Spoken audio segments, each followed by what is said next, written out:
Salam, hər vaxtınız xeyir olsun, dəyərli izləyicilər, dəyərli müəllimlərimiz. Deməli, mən burada 3 dənə testin sizə izahını vermək istəyirəm. Hansı ki, bu testdə həddindən artıq səhv cavab verənlər var. Gördüyünüz kimi eyni testi ya şərtlər dəyişilib, ya da variantlar dəyişilib. 3 formada sizə təqdim olunub. Yenə də görünür ki, 97 nəfərdən cəmi məsələn 32 nəfər doğru cavab verib, burada lap 14 nəfər doğru cavab verib, burada isə 38 nəfər cavab verib. Yəni 98 nəfərdən bu qədər çox az müəllim doğru cavab verib, ona görə də bunun izahı ehtiyacı var. Deməli, burada şərt nədir? Müəllim şagirdlərə hansı cərəyan 19-cu əsrin sonu, 20-ci əsrin əvvəllərində yaranmışdır deyə sual ünvanlayır. Şagirdlər suala hansı cavabı versələr doğru olmaz. Şagirdlər bu suala A variantındakı, yəni modernizmi cavab versələr doğru olmaz. Niyə? Çünki primitivizm, neoklasizm və favizm, bir də modern. Bunlar hamısı 19-cu əsrin sonu, 20-ci əsrin əvvəllərində yaranıb. Amma modernizm 19-cu əsrin ikinci yarısı, 20-ci yüzilliyin ortalarında incəsənətdə mövcud olan bədii cərəyanların məcmusudur.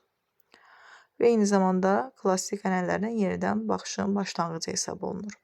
Modernlə modernizmi qarışdıranlar var. Modernizm bildiyi nədir? Modern də 19-cu əsrin sonu, 20-ci əsrin əvvəllərində yaranmış bədii istiqamətdir. Və düz xətt və təbii xəttlərin xeyrinə bucaqlardan imtina edilməsi, eyni zamanda dekor tətbiq sənətinin çəklənməsi yeni texnologiyalara maraqdır. Yəni burada müəllim sual verəndə şagirdlər bu cavabı versələr, modernizm desələr, doğru etmiş olmazlar. Çünki primitivizm, neoklasizm, favizm bunlar hamısı 19-cu əsrin sonu, 20-ci əsrin əvvəllərində yaranıb. Bu qədər sadə. Keçirik ikinci testə. Müəllim şagirdlərə hansı cərəyan 19-cu əsrin sonu, 20-ci əsrin əvvəllərində yaranmışdır deyə sual ünvanlayır. Bəs şagirdlər suala hansı cavabı versələr yanlış olmaz. Artıq burada yanlış yox, doğrunu istəyir. Hansını cavab versələr yanlış olmaz, yəni doğru olar deyə sual ünvanlayır. Daha doğrusu suala bu cavabı versələr, modern desələr doğru olar. Çünki klassizm, romantizm və modernizm 19-cu əsrin sonu, 20-ci əsrin əvvəllərində yaranmayıb. Bir dənə burada modern yaranıb. Bilirik ki, klassizm 17-19-cu əsrlərdə Qəbri Avropada antik dövrə ideal kimi müraciət edən bədii üslubdur. Romantizm 18-19-cu əsrlərdə klassizmə yeni zidd bir cərəyandır. Modernizmi də bayaq dedim, burada da doğru cavab moderndir. Müəllimlər ya diqqət etməyiblər, 100% ki, diqqət etməyiblər, axıra qədər sualı oxumurlar. Çox müəllimdə var bu xüsusiyyət. Yəni şərti ümumiyyətlə test həll edəndə şərti öncə müəyyən etmək lazımdır. Tam olaraq mənimsəmək lazımdır ki, bizdən nə istəyir, sonra keçirir variantlara. Amma bizim bir çoxlarımızın elədiyi səhv odur ki, şərti tam olaraq müəyyən etmədən, yəni tam başa düşmədən, mənimsəmədən keçirik variantlara. Ona görə də səhvə yol veririk və bunu qəbul imtahanında da eləsək, o zaman vay halımıza. Ona görə biz dediyim kimi əsas diqqət edirik şərtə, onu tam dərk edirik, sonra variantları da axtarırıq. Deməli, doğru variantımız D variantı oldu ki, təəssüflər olsun, 14 nəfər doğru cavab verib. Deməli, müəllim şagirdlərə hansı cərəyan 19-cu əsrin sonu, 20-ci əsrin əvvəllərində yaranmışdır deyə sual ünvanlayır. Şagirdlər suala hansı cavabı versələr doğru olmaz. Burada da eynidir, sadəcə variantlar fərqlidir. Baxın, bundan variantlar fərqlidir. Burada primitivizm, neoklasizm, favizm qoymuşam. Burada da modern, favizm, neoklasizm, bir dənə klassizm ayrı. Deməli, indi də bildik ki, klassizm nə vaxt yaranıb? 17-ci əsrin 17-19-cu əsrlərdə Qəbri Avropada antik dövrə ideal kimi müraciət edən bədii üslubdur klassizm. Digərlərdə sualın cavabı bunu versələr doğru olar. Bunlar hamısı sualın cavabına tam oturur da, yəni. Amma bir dənə klassizm sualın cavabı deyil. Ona görə doğru variantımız D variantıdır. Bəli, müəllimlər, bu qədər. Ümumiyyətlə, mən Telegram kanalımda bilirsiniz ki, testlər paylaşıram və hansı testin cavabı, doğru cavabı azsa, yəni az müəllim həmin suala doğru cavab veribsə, onda mən onu belə deyim də, izah eləyirəm. Deməli, burada növbəti testlərdə də belə bir şey olsa mütləq izahını verəcəm inşallah. İndi mən sizə kitab barədə məlumat vermək istəyirəm. Bəli, yeni çıxacaq, yəni bu ay ərzində çıxacaq yeni bir kitabdan danışmaq istəyirəm. Hansı ki, bu kitab sizə miq və sertifikasiyada hazırlaşmaq üçün ən unikal bir vasitə olacaq. Deməli, burada bu kitabın üstünlükləri nələrdir? Bəzi müəllimlər məsələn indi sertifikasiyaya hazırlaşırlar və kitabları tapmaqda biraz çətinlik çəkirlər. Köhnə nəşr var, təzə nəşr var. Bilirsiniz ki, təəssüflər olsun, bir dənə də sual olsa yenə də köhnə nəşrdən sual düşür. Ona görə hər bir şeyin, yəni hər bir ehtimalı nəzərə almaq lazımdır. Biz ümumi belə deyim də 2018 ilinə qədər köhnə nəşrlərdən həmin bu ilə qədər nə qədər köhnə nəşrlər varsa onları tapıb köhnə nəşrdən də bura məlumatlar qoymuşuq. Eyni zamanda metodik vəsait və metodik vəsaitdə orada yazılı müəllim üçün əlavə məlumat onlardan da var bu kitabda. Eyni zamanda 1-ci sinifdən 9-cu sinifə qədər bütün dərslikləri əhatə edən bütün nəzəri bilgilər bu kitabda var. Bu kitabın ümumi tərtibatını Nərgiz müəllimə eləyib. Demək olar ki, bütün əziyyəti o çəkib. Nərgiz müəlliməni də yazsaz YouTube-da görəcəksiniz, onun da izahları var. Burada məsələn üstünlüklər nələrdir? Baxın, xətti perspektiv göstərilir buradan, frontal və bucaq perspektivi göstərilir izahlarla. Yəni dərslikdə olan məlumatlardır ki, yığılıb bura və başqa yerlərdə də olan məlumatlar, hansı ki, ancaq dərsliklərdən əlavə heç bir internetdən götürülən məlumat qoyulmayıb. Yəni burada sadəcə dərslikdir. Çünki zaten biz dərslikdən, miqdə də sertifikasiyada dərslikdən imtahan olunuruq. Burada da məsəl üçün QR kodları ilə siz bunun bu dərsin daha ətraflı izahını izləyə bilərsiniz YouTube kanalımızdan. Nərgiz müəllimə, eyni zamanda mənim YouTube kanalımdan QR kodları ilə dərsin daha geniş izahını izləyə bilərsiniz. Baxın, burada da Engır əsərlərin yadda saxlamaq üsulları, Engır barədə əsərlər üçün burada QR kodlar qoyulub. Bunları da oxudaraq bizim YouTube kanalımıza keçid edərək orada izləyə bilərsiniz. Burada da baxın, burada Mikail Abdullayevin əsərləri var. Bilirsiniz ki, Mikail Abdullayevin konkret bir digər rəssamlar kimi belə geniş məlumat verilməyib onun əsərlərindən. Sadəcə fraqmentlər verilib əsərlərindən müxtəlif siniflərdə. Baxın, bu rəsmlər 1-ci, 2-ci siniflərdə olanlardır.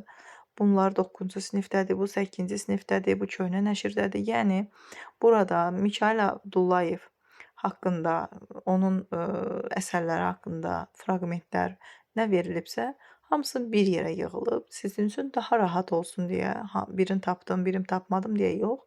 Rahat olsun deyə belə bir kitab yaratmaq qərarına gəldik. Burada da bəzi rəssamlar verilib, qısa fraqmentlərdən verilib. Məsələn, Tağı Tağıyev, bütün siniflərdə nə qədər onun əsəri varsa, yığmışıq bir yerə. Oqtay Şıxəliyev. Burada da QR kodu ilə rəssamların üslub texnikasını öyrənməsini izləyə bilərsiniz. Və Böyükağa Mirzəzadə, məsələn, Böyükağa Mirzəzadənin demək olar ki, hər sinifdən bir fraqment əsəri var. 1-ci sinifdən tutmuş 9-a qədər onun, yəni belə deyim də, fraqmentləri var, əsərlər. Köhnə nəşr, təzə nəşr, metodik vəsait və s. Yəni harda nə varsa, onların hamısı bir yerə yığılıb sizə təqdim edilir. Bu kitab da həqiqətən də möhtəşəm bir şeydir. Ona görə kitabı əldə etməyə tələsin.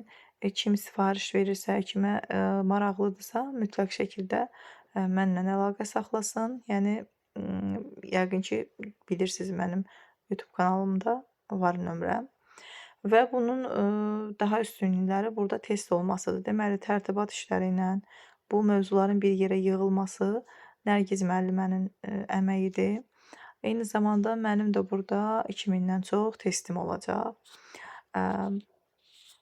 Burada da mövzu testləri var. Mövzu testlər, məsələn, Picasso və Sezanın dövrləri haqqında testlər, ümumi test. Sonra geyimlər haqqında testlər, xalçalar tikmələr haqqında testlər, üslub cərəyanlar haqqında, bütün rəssamların 1-dən 9-a qədər metodik və dərsliyi əhatə edən bütün rəssamların belə deyim də həyat və yaradıcılığı haqqında test 700-ə yaxın testdir. Sırf bir dənə o mövzu 700-ə yaxın testdir. Daha sonra dediyim kimi situasiya tipli cərəyanlar, heykəltaraşlıq, memarlıq, geyim və mebel üslubları haqqında mövzu testləri və sairə. Eyni zamanda 33 ya 34 dənə belə sınaq olacaq. Onun 10 dənəsi sertifikasiya üçün 50 suallıqdır, qalanı isə 40 suallıq MIQ üçün nəzərdə tutulub. Tam yenilənmiş formada 2025-in tələblərinə uyğun olaraq sizə təqdim edilir. Həqiqətən də belə deyim də, o sizə lazım olan hər bir şeyi o kitabda tapa biləcəksiniz. İnşallah ki, bu ayın sonuna qədər kitabı əldə edə bilərsiniz. Kitab qiyməti 20 manatdan az olmayacaq. Yəqin ki, kitab qiyməti 20 manat olacaq.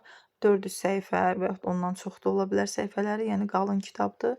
Həm nəzəri, həm də testləri orada, nəzəri bilgiləri, testləri də əldə edə biləcəksiniz bir kitabda. İndi mən sizə inşallah noyabrda açılacaq yeni qrupumdan danışmaq istəyirəm. Artıq sentyabr qrupu var idi. Oktyabrdan qrup olmadı, götürmədim. İndi tam sıfırdan sertifikasiya və MIQ-ə hazırlaşanlar üçün noyabrdan qrup açılır. Nə qədər tez qoşulsanız o qədər yaxşıdır. Çünki növbəti bir dənə də qrup yanvarda olacaq. Orada daha sürətli keçiləcək. Çünki həm metodik, həm dərslik geniş proqramdır. Çatdırmaq mümkün olsun deyə son qrup deməli yanvarda olacaq. O da sürətli şəkildə keçiriləcək. Məsələn, burada sadəcə bir dənə məlumat atılırsa, bir video atılırsa sentyabr qrupunda sizə daha rahatdır onu öyrənmək. Amma noyabr eyni zamanda yanvar qrupunda daha sürətli, daha çox dərslər atılacaq və siz onları etməyi məcburiyyətində olacaqsınız. Yəni daha çox yüklənmə olacaq. Ona görə nə qədər tez qoşulsanız o qədər yaxşıdır. Təbii ki də bu biraz çətin öyrənənlər üçün nəzərdə tutulub. Təbii ki özünə güvənənlər, onsuz da bilirəm, biraz mənə təkrar lazımdır. Hə, o artıq yanvardan falan qoşula bilər. Deməli, burada sizə nə təqdim olunur? Ön dəfələrlə məlumat vermişəm bu barədə. Sizlərə öncədən dərsin izahı göndərilir. Video baxırsınız, dərs öyrənirsiniz. Sonra həmin o videoda nə izah eləmişəmsə, onun testini göndərirəm sizlərə. Hər dərs bu cür olur. 2 dəfə, həftədə 2 dəfə keçirilir. Bugün indi 2 və 5-ci günlər olacaq saat 9-da. Noyabr qrupumuz 2 və 5-ci günlər saat 9-da olacaq. Kim əgər qeydiyyat olmaq istəyirsə, ekranda gördüyünüz nömrə ilə əlaqə saxlaya bilərsiniz. Qiymət də 25-40 manat arasında dəyişir. 25 manatlı sadəcə material qrupu, yəni eyni qrupda olacaq zaten. Mən ora hər həftə, yəni materiallar göndərirəm. Dediyim kimi materiallara da video izahlar və testlər daxildir. Hər ay sonunda da sınaqlar olur. Mövzu sınaqları olur, testlər olur. Yəni elə bir bizim həftəmiz olmasın ki, orada test işləməyək. Hər həftə mütləq olaraq test işləyirik, yeni testlər atılır. Ümumi olaraq bəlkə 5000-dən çox test işlənəcək həmin bu proqram daxilində. Yəni 9-cu sinifə qədər 5000-dən çox olacaq ki, az olmayacaq testlər. Və 25 və 40 manat arasında hərdən deyirlər ki, keyfiyyət fərqi vardır. Xeyr, keyfiyyət fərqi yoxdur. Sadəcə burada sizin tələbədən çox şey asılıdır. Hazırlaşan müəllimin özündən niyə görə çox şey asılıdır? Çünki 25 manat ödəyib sadəcə material istifadə edən öz üzərinə düşür bütün məsuliyyət və disiplin. Orada göndərdiyim video izahını dinləyir, daha sonra dərs oxuyur, test eləyir.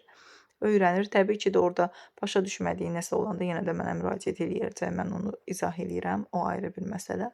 40 manatla 25 fərqi isə budur ki, 40 manat ödəyənə mən 10 dəqiqə vaxt ayırıram, sual cavab edirəm. Yəni maksimum 6 nəfər götürülür. 40 manat ödəyən 6 nəfər götürülür cəmi qrupa. Onu da hər 10 dəqiqə ayırıb sual cavab edirəm. Digərləri isə 25 manat ödəyənlər, yəni material qrupuna qoşulub 25 manat ödəyənlər onu dinləyirlər. Həmin o sualcı sadəcə dinləyirlər. Bundan ibarət olur onların fəaliyyəti. Digərləri isə sual cavab olunur, yəni 40 manat ödəyənlər. Niyə görə 40 manat ödəyirlər? Onlar da deyirlər ki, bizim özümüzün disiplini yoxdur, məsuliyyət hiss eləməyimiz üçün mütləq onu bizdən soruşmalısınız ki, biz onu oxuyaq. Ona görə də 40 manat ödəyirlər. Amma elə müəllim var ki, deyir mənim əlimdə material olsa mən yüksək səviyyədə hazırlaşa bilərəm. Və əmin ola bilərsiniz ki, mənim sizə göndərdiyim materiallar,